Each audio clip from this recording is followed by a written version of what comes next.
आज ही Doubtnut app download करें। Doubtnut पर होगा अब आपके सभी मैथ्स, केमिस्ट्री, फिजिक्स और बायोलॉजी डाउट्स का सफाया। बस अपने क्वेश्चन की फोटो खींचो, उसे क्रॉप करो और तुरंत वीडियो सोल्यूशन पाओ। Download now. A sentence has been given in active/passive voice. Out of 4 given alternatives, select the one which best expresses the same sentence in passive/active voice. तो देखो इस क्वेश्चन में हमें क्या करना है, हमें इस क्वेश्चन में सेंटेंस का जो भी सेंटेंस दिया हुआ है इसका वॉइस चेंज करना है, राइट। तो हम सबसे पहले चेक करेंगे कि सेंटेंस हमारा एक्टिव वॉइस में है या पैसिव वॉइस में है। अगर हमारा गिवन सेंटेंस एक्टिव वॉइस में होगा तो हम इसे पैसिव वॉइस में चेंज करेंगे, और अगर हमारा गिवन सेंटेंस पैसिव वॉइस में होगा तो हम इसे एक्टिव वॉइस में चेंज करेंगे। लेकिन मीनिंग वही होना चाहिए जो हमारा गिवन सेंटेंस का है, यानी कि अगर एक्टिव वॉइस में जो मीनिंग है वही मीनिंग पैसिव में होना चाहिए, या फिर पैसिव ये पहले से है और पैसिव में जो मीनिंग है वही मीनिंग एक्टिव वॉइस में भी होना चाहिए, राइट। तो चलिए सबसे पहले हम फाइंड आउट करते हैं कि हमारा ये सेंटेंस एक्टिव है या पैसिव है। तो एक चीज मैं आपको बता देता हूं कि पैसिव वॉइस को पहचानना बहुत ही आसान है, और एक बार जब आप पैसिव को पहचानना जान गए तो एक्टिव को पहचानना बहुत ज्यादा मुश्किल काम नहीं होगा। तो ध्यान दीजिएगा कि किसी भी सेंटेंस में अगर b प्लस v3 हो, राइट, क्या हो, b प्लस v3, b का कोई भी फॉर्म, b का कोई भी फॉर्म का मतलब वो इज एम आर के रूप में हो सकता है, is am, right, are, was, were, right. तो यही सारा b का फॉर्म है, और इसके साथ मेन वर्ब अगर थर्ड फॉर्म में है तो इसका मतलब है कि हमारा जो सेंटेंस है ये पैसिव वॉइस में। और अगर ये चीज b प्लस v3 अगर किसी सेंटेंस में मिसिंग होगा मतलब वो पैसिव नहीं है। तो आइए हम चेक करते हैं क्या b प्लस v3 यहां पर है। तो सेंटेंस हमारा है my cousin has written this essay, right. तो अगर हम रिटन की बात करें तो रिटन हमारा क्या है, रिटन हमारा v3 है।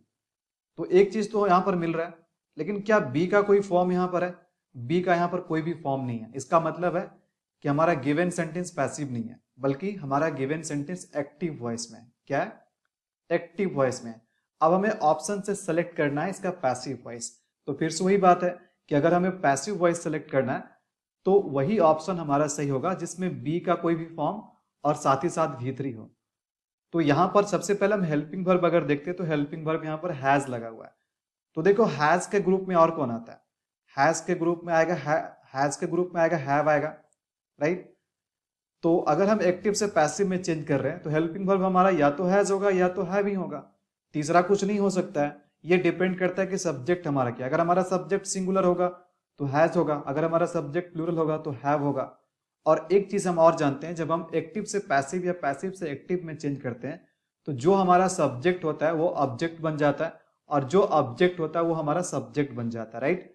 तो यहां पर सब्जेक्ट हमारा क्या है, माई कजन, लेकिन हमारा जो आंसर होगा, हमारा जो पैसिव वॉइस होगा उसमें सब्जेक्ट क्या बनेगा, उसमें सब्जेक्ट बनेगा दिस एसे। तो चलिए चेक करते हैं कि दिस एसे कहां कहां पर है। तो 3 ऑप्शन है जहां पर दिस एसे से स्टार्ट हो रहा है, option 1, option 2 and option 3। Option 4 this एसे से स्टार्ट नहीं हो रहा, मतलब ऑप्शन 4 हमारा आंसर नहीं हो सकता है। पहला चीज तो ये हो गया। सेकंड चीज हमारा क्या है कि या तो हेल्पिंग वर्ब में हैज होगा या तो हैव होगा, ये डिपेंड करता है सब्जेक्ट पे। तो सब्जेक्ट हमारा क्या है, सब्जेक्ट हमारा है दिस एसे, और दिस एसे कैसा सब्जेक्ट है, सिंगुलर सब्जेक्ट है, तो सिंगुलर के साथ हैज होना चाहिए। तो हैज कहां कहां पर है, ऑप्शन 1 में हैज है, ऑप्शन 2 में हैज नहीं है, मतलब हैव का तो यहां पर कोई फॉर्म ही नहीं है, ठीक है। तो इसका मतलब है कि ऑप्शन सेकंड भी हमारा आंसर नहीं हो सकता है। क्या ऑप्शन थर्ड में हैज है, यहां पर हैज है। अब हमारा जो आंसर होगा या तो ऑप्शन 1 होगा या तो ऑप्शन 3 होगा। तो एक बात हम और देखते हैं कि हमारे पास यहाँ पर b प्लस v3 होना चाहिए। तो देखो अगर हम ऑप्शन 1 की बात करें तो यहाँ पर देखो बीन किसका फॉर्म है, b का फॉर्म है, और साथ ही साथ देखो रिटर्न क्या v3 है, तो हमें यहाँ पर b का भी फॉर्म मिल रहा है और v3 भी मिल रहा है, ठीक है। यहाँ पर सब कुछ सेटिस्फाइड हो रहा है, और अगर सब कुछ अगर सेटिस्फाई हो रहा है इसका मतलब हमारा सही आंसर होगा ऑप्शन 1, मतलब this essay has been written by my cousin, so option 1 is the right answer.